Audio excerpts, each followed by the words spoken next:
आज की बैठक हमारे लोकप्रिय मुख्यमंत्री डॉक्टर मोहन यादव जी की अध्यक्षता में हुई है।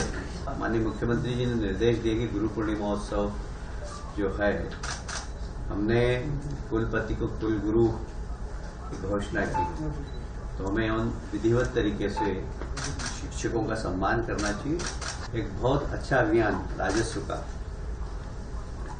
प्रारंभ हो रहा है। यह 7 दिन का अभियान होगा। पहले भी हमने किया था, आपको याद है। उसमें लगभग सीमांकन, बंटवारा, इस सब के प्रकरण लगभग 30,000 रुपये थे।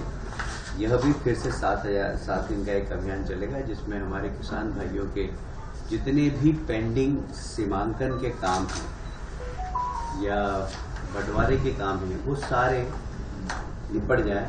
इसके ऊपर माननीय मुख्यमंत्री ने निर्देश दिए हैं और इसको राजस्व विभाग बहुत अच्छे से करें, इस प्रकार के निर्देश प्राप्त हुए। मुझे ये कहते हुए बहुत गर्व है कि जब मैं आपसे बात कर रहा हूँ, उसी वक्त दिल्ली के अंदर PM street vendor Atmanirbhar Nidhi योजना, उसमें मध्य प्रदेश देश के अंदर नंबर 1 आया। हमने हमारे प्रदेश के जितने भी सड़क पर व्यवसाय करने वाले लोग हैं, उनको सबसे ज़्यादा लोन दिया है और इसलिए मध्य प्रदेश सरकार को आज भारत शासन सम्मानित कर रहा है। हमारे 2 अधिकारी को पुरस्कार प्राप्त करने भी गए। उसी प्रकार NULM योजना, उसमें भी मध्य प्रदेश प्रथम आया है। उसमें भी अभी पुरस्कार वितरण का कार्यक्रम चल रहा है। हमारे केंद्रीय मंत्री मनोहर लाल जी खट्टर हमारे अधिकारियों को पुरस्कृत करने का काम कर रहे हैं। एक आप सभी जानते हैं कि हमारे यहाँ बैंकों के कियोस्क लगे हैं, जहाँ से हम लोग पैसा निकालते हैं, उसका तो बैंकों की गाड़ियों में नगद पैसों का ट्रांजिशन बहुत हो रहा है। इसमें भारत शासन ने कुछ नियम बनाए हैं, उस नियम एक्ट बनाया, उस एक्ट के कुछ नियम में पावधान राज्य सरकार को करना था, हमने उसके नियम बनाए। तो निजी सुरक्षा एजेंसी जितनी भी हैं, वो इसमें काम करती है। उसके भी कुछ नियम होंगे, जैसे उनकी गाड़ियों में GSP हो, उनकी गाड़ी में कितने लोग बैठ सकते हैं, उसकी क्षमता कितनी हो, 5 करोड़ से ज़्यादा की राशि नहीं ले जा सके। ये सब प्रावधान इसमें किए गए, जिससे कि ऐसी कोई अप्रत्याशित घटना नहीं हो, जो कि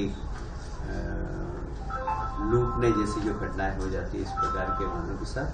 उसके लिए सुरक्षा एजेंसियों को कुछ मापदंड दिए हैं और उन सब नियमों का उनका पालन करते हुए उन्हें नगद राशि का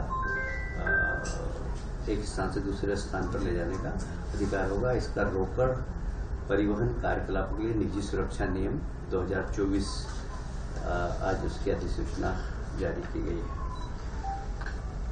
उसी प्रकार से ये निजी सुरक्षा अभिकरण विनियम अधिकरण है। ये भी जितनी भी एजेंसियां हैं, उस एजेंसियों के लोग कैसे हैं, एजेंसी में काम करने वाले लोगों का बैकग्राउंड, एजेंसी में काम करने वाले लोग तो पहले कभी किसी प्रकार के आपराधिक गतिविधियों में तो नहीं है। इन सब का भी लेखा जोखा उन्हें रखना होगा और सरकार से परमिशन लेनी होगी। इसका लाइसेंस हम जारी करेंगे, तो सुरक्षा एजेंसी में भी जवाबदार लोग हों और कम से कम उनका बैकग्राउंड ऐसा नहीं हो कि वे आपराधिक प्रवृत्ति के हों। इन सब बातों के लिए सरकार ने एक निजी सुरक्षा अभिकरण विनियम बनाया है 2024। ये सिर्फ उसको लाइसेंस जब भी मिलेगा जब वो मध्य प्रदेश सरकार और भारत सरकार के सारे नियमों का पालन करेगा। आप सभी जानते हैं बैकलॉग की लगभग 17,000 पद थे। पिछले समय हमने 7,000 पद भरे हैं। 10,000 पद अभी भी बाकी हैं।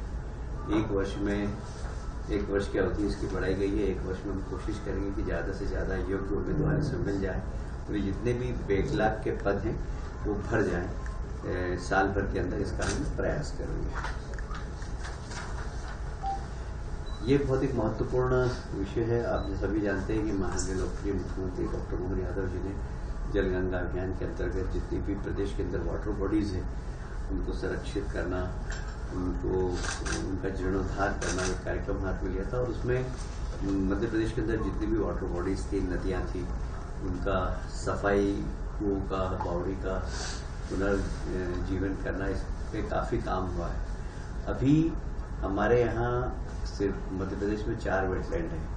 रामसर साइट है, इंदौर की एक सिरपुर जो रामसर साइट है, वहाँ ठीक तरीके से, क्योंकि ये सिरपुर की जो वेटलैंड साइट है, यहाँ पर विदेशी पक्षी काफ़ी आते हैं और बड़े अच्छे फोटोग्राफर भी दुनिया भर के आते हैं, उनके फोटो ले आते हैं। उसको संरक्षित करना, फिर उसके आसपास इंक्रोचमेंट हो उसको हटाना, उसका कैचमेंट एरिया जितना भी है उसको क्लियर करना, उसमें किसी प्रकार के नाले वगैरह गंदा पानी नहीं आए इसकी चिंता करना।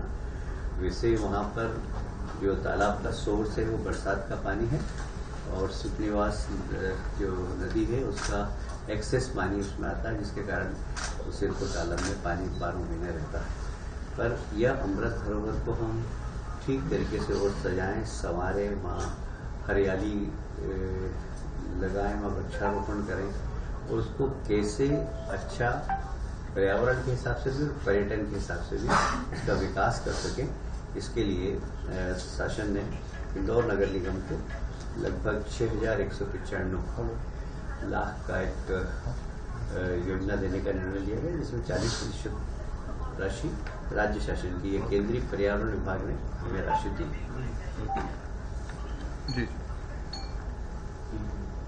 देखिए, बहुत महत्वपूर्ण विषय है। आप सभी जानते हैं कि आज के समय में डिजिटल इंडिया के अंतर्गत डाटा का बहुत ज़्यादा महत्व है। हमने पहले डाटा सेंटर बनाया था, पर अब जैसे जैसे डेटाओं की संख्या बढ़ती जा रही तो हमें क्लाउड की ओर जाना पड़ेगा।